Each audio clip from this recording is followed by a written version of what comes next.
Assalamualaikum warahmatullahi wabarakatuh. Selamat pagi dan selamat berjumpa kembali dalam channel kami, yaitu Bangkit 29. Baik teman-teman, di sini kami Fauzi akan mencoba untuk mereview tentang buku yang sangat legendaris sekali ya. Dimana buku ini itu buku ini itu diterbitkan sekitar 70 tahun yang lalu. Buku ini tuh sangat sangat bagus.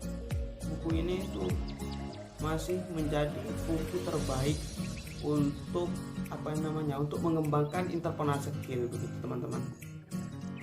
Buku ini ditulis oleh Dale Carnegie yang berjudul How to Win Friends and Influence People gitu teman-teman. Jadi buku ini tuh menjelaskan tentang bagaimana kita mencari kawan dan mempengaruhi orang lain. Jadi buku ini tuh sangat cocok untuk semua profesi teman-teman, baik itu pembisnis, organisatoris, atau biasa dikenal dengan aktivis, kemudian karyawan atau bos atau siapapun itu. Ini sangat bagus sekali atau cocok untuk dibaca oleh kalian. Buku ini itu membuat kita itu membangun interpersonal skill. Jadi membangun hubungan kita dengan orang lain, atau cara berkomunikasi, cara bekerja sama, cara berkolaborasi di situ teman-teman. Jadi buat kalian yang belum beli buku ini, silahkan beli. Untuk kalau yang sudah beli belum baca, silahkan dibaca. Karena kenapa? Buku ini itu sangat bagus sekali. Saya yakin jika kalian membaca, kemudian memahami dan mempraktekkan buku ini, saya yakin jika kalian karyawan, maka karir kalian itu akan semakin naik ya. Karena di sini itu mengandung banyak ilmu teman-teman. Baik, saya akan mencoba mereview ya. Jangan kemana-mana, tetap di sini. Baik teman-teman, buku ini berjudul How to Win Friends and Influence People, yang mana artinya adalah bagaimana mendapatkan teman dan mempengaruhi orang lain, yang ditulis oleh Dale Carnegie. Dalam buku ini terdapat 4 topik besar, yaitu yang pertama, teknik fundamental dalam penanganan orang. Di sini dibagi menjadi 3 bagian, yaitu yang pertama, jangan mengkritik. Karena sifat pada dasarnya sifat manusia itu tidak suka kesalahan-kesalahan. Saat orang dikritik atau dihina, mereka tidak merespon dengan baik dan seringkali menjadi defensif atau harsh kritik mereka. Yang kedua yaitu berikan apresiasi yang jujur dan tulus. Apresiasi adalah salah satu alat paling ampuh di dunia. Orang jarang akan bekerja dengan potensi maksimal di bawah kritik, tetapi penghargaan yang jujur akan menghasilkan yang terbaik. Yang ketiga yaitu membangkitkan keinginan orang lain dalam diri orang lain. Untuk mendapatkan apa yang kita inginkan dari orang lain, kita harus melupakan sudut pandang kita sendiri dan mulai melihat sudut pandang orang lain. Ketika kita dapat menggabungkan keinginan kita dengan keinginan mereka menjadi pekerja keras untuk bekerja dengan kita, dan kita dapat mencapai tujuan kita bersama. Yang kedua yaitu 6 cara membuat orang menyukai kita. Yang pertama yaitu bersikap tulus kepada orang lain, karena tulus dan jujur merupakan kunci pertama dalam sebuah interaksi atau berhubungan dengan orang lain. Yang kedua yaitu senyum. Senyum itu merupakan suatu hal yang gampang sepertinya, tetapi agak sulit untuk diaplikasikan. Kenapa? Karena ketika kita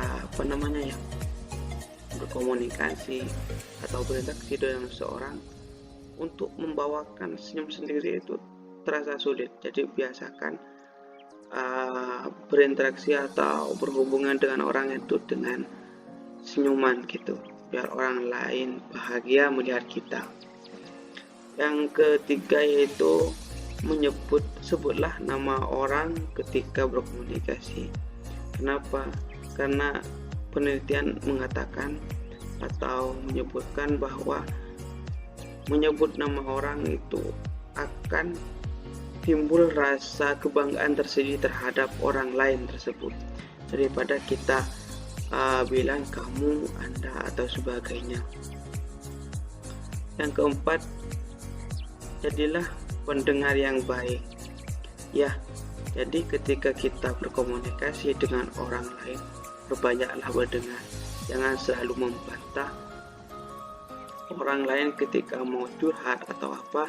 Kita jadilah pendengar yang baik, kemudian kita gali apa yang mereka ingin katakan pada kita. Berbicaralah tentang minat orang lain. Giringlah mereka bagaimana mereka itu menceritakan dirinya sendiri. Dan seperti yang saya katakan tadi, kita menjadi pendengar yang baik agar mereka bisa bisa berkomunikasi atau curhat pada kita itu dengan luasa begitu ya. Yang keempat, buatlah orang lain merasa penting. Penting bagi kita membuat rasa orang lain itu merasa penting, karena kita sendiri sudah merasakan jika kita dipentingkan orang itu kita ada kebanggaan tersendiri, begitu juga ya. Jadi orang lain itu buatlah mereka penting, jangan ejek-ejek mereka, kita lebih menghargai mereka, begitu ya. Topik yang ketiga yaitu cara meraih kepercayaan orang lain dengan pemahaman kita. Di sini ada 6 pembahasan. Yang pertama yaitu hindari argumentasi sebisa mungkin. Karena kenapa? Karena orang lain akan merasa terhina atau populasinya dan hanya akan berusaha untuk menilai posisinya sendiri. Kita harus berusaha menghindari pertengkaran kapanpun kita bisa. Jadi ketika kita mulai berbeda argumentasi dengan orang lain, maka itu biasanya menjadi bibit-bibit ketidakakuran kita terhadap lawan bicara kita atau teman-teman kita. Yang kedua yaitu hormati pendapat mereka. Tunjukkan rasa hormat untuk orang lain. Jangan pernah mengatakan kamu salah. Kita tidak boleh memberitahu orang-orang secara langsung bahwa mereka salah. Itu hanya akan menyinggung perasaan mereka dan menghina harga diri mereka. Yang ketiga, jika Anda salah, akui dengan cepat dan tegas. Kemudian, mulailah dengan cara yang ramah. Ketika kita mau berkomunikasi atau mulailah dengan cara yang ramah. Biarkan orang lain yang berbicara banyak. Kita hanya menjadi pendengar setia. Ya, biarkan orang lain yang banyak bicara dan menggali kepribadiannya masing-masing. Yang keenam yaitu bersikaplah simpatik dengan ide dan keinginan orang lain. Orang-orang mendapatkan simpati, mereka ingin kita mewujudkan semua yang mereka inginkan dan rasakan. Jika kita tidak bisa bersimpati dengan orang lain, mereka juga akan menghargai sisi kita dan akan seringkali mengikuti cara berpikir kita. Topik yang keempat yaitu jadilah pemimpin, bagaimana mengubah orang tanpa menyinggung atau membangkitkan kebencian. Di sini ada 4 pembahasan. Yang pertama, mulailah dengan pujian dan penghargaan yang jujur, karena tidak ada orang yang tidak mau dipuji, dan penghargaan untuk mereka itu juga sangat penting. Perhatikan kesalahan orang secara tidak langsung. Tidak ada yang suka melakukan kesalahan, apalagi di depan orang lain, ya kan? Memarahi dan menyalahkan hanya akan memalukan mereka. Jika kita secara halus dan tidak langsung menunjukkan kesalahan kepada orang lain, mereka akan lebih menghargai kita. Yang ketiga yaitu berbicara tentang kesalahan Anda sendiri sebelum mengkritik orang lain. Ketika terjadi kesalahan, mengambil tanggung jawab dapat membantu mengatur orang lain di pihak kita. Ya, ajukan pertanyaan sebelum memberi perintah langsung. Jadi begini, ketika kita memerintah mereka, sebaiknya kita itu ajukan pertanyaan terlebih dahulu. Contohnya semisal, maukah Anda membantu saya?